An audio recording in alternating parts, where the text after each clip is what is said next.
Greetings and welcome to the Low and Mopar YouTube channel. In this video, we are going to be doing a little experiment with the electronic voice alert in my 1984 Dodge 600 ES. Now, this is the voice alert box that came in this car. There's nothing wrong with it, it's working perfectly fine. However, I have this voice alert box from before it was called electronic voice alert, back when it was called the Audible Message Center. It's virtually identical to the later models. However, it does not have the speed sensor input, so this model right here is a bit more talkative than the 84 newer ones. So these have the same pinouts, or at least they should, and I've looked through these schematics and everything looks the same. So what I'm going to do is I'm going to take this one from the 83 that I pulled out of a junkyard, and I'm going to plug it in here and see if it is a bit more talkative. Now you're probably asking, why would you want it to be more talkative? Well, better question is, why wouldn't I want it to be more talkative? That's part of the fun. All right, well, let's... Okay, so I've got the proper bracket installed now. They did change slightly from 83 to 84, but it fits on there just fine nonetheless. One thing to be aware of on these, the unit mounts this direction in the car. So if you look at this from underneath, you can see this little hole right here. Well, there's a little potentiometer in there that allows you to adjust the volume of the voice. So if you have one of these and it's not quite loud enough, or it's too loud, you can get a small little screwdriver or a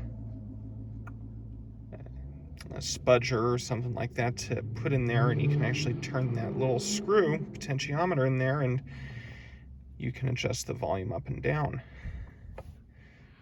Okay, so it's all mounted in there now. You can see there are 3 screws that hold it in. There's one there, there's one there, and then there's one kind of sort of back in this area over here, as you can see.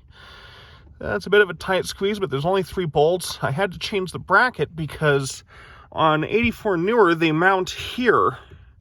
Whereas on the 83s, they actually have this 2 mounting screws right about here behind a plastic wood panel. So now that it's installed, let's turn it on and see what it does. Please fasten your seatbelts. Hey, it works. Alrighty, well, let's fasten my seatbelt.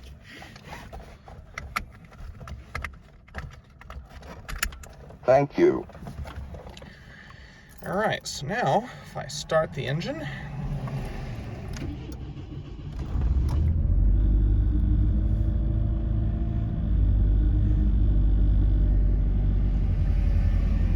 all monitored systems are functioning. oh, wonderful. So, on this one, anytime there's something that needs addressed, it will alert you, not just if the car is moving. So if I open the door, A door is ajar. Thank you. if I set the parking brake, Your parking brake is on. Thank you. so there's a few of those little things that it will alert about. So anyway, I think that's pretty cool. And I also, I don't know if you noticed, installed this radio in here. This is a Infinity deck. I think this one suits it much better than that aftermarket unit that was in here before. It definitely seems to match the rest of the car. One of the things I really do like about this about this particular gauge cluster is, in addition to having all the various gauges, including the tach, which you didn't get on too many of these cars, definitely not e-bodies, is you have the warning lights over here on the right-hand side. So if I turn the key off and I turn the key back on, you notice I have an oil light, but if I turn the key just enough, you'll see I also have a low fuel and a temperature, and there's also a battery light in there that will come on. All monitored systems are functioning. Anyway, it's a bit more talkative now, which is kind of cool. I like that. It shows it off. Alright, well that's it for this video. Thanks for watching. Thumbs up if you like it, thumbs down if you didn't. Please subscribe, and I'll see you in the next video.